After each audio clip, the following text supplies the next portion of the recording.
So, what's up mga kabero? Kararating ko lang, masakit ang aking ulo. Medyo inupo ko lang muna dahil sobrang init talaga kanina. Mga 2 p.m. to 3, sobrang init. So kahit ngayon, kararating ko lang, sobrang init. Pa rin dito sa loob ng bahay. Kahit nakabukas na yung aming exhaust fan. So, shoutout nga pala sa mga bumabiyahe pa ngayon. Yung mga kasama ko sa daan, yung mga co-rider ko, mga kabihero ko.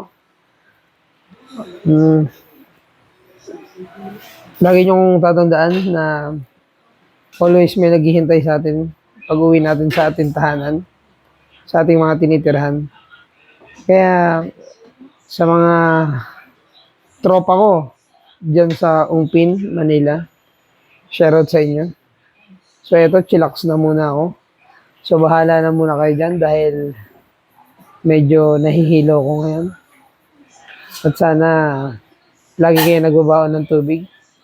If ever na naubusan yung baon yung tubig, bumili pa rin po tayo ng 1 liter. So everyday kailangan natin ng 3 liters. Yun ang advice.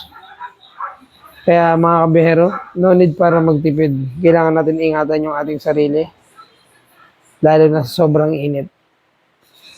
So, kakaiba ang init. Yan lang yung advice ko sa inyo. Sana makatulong.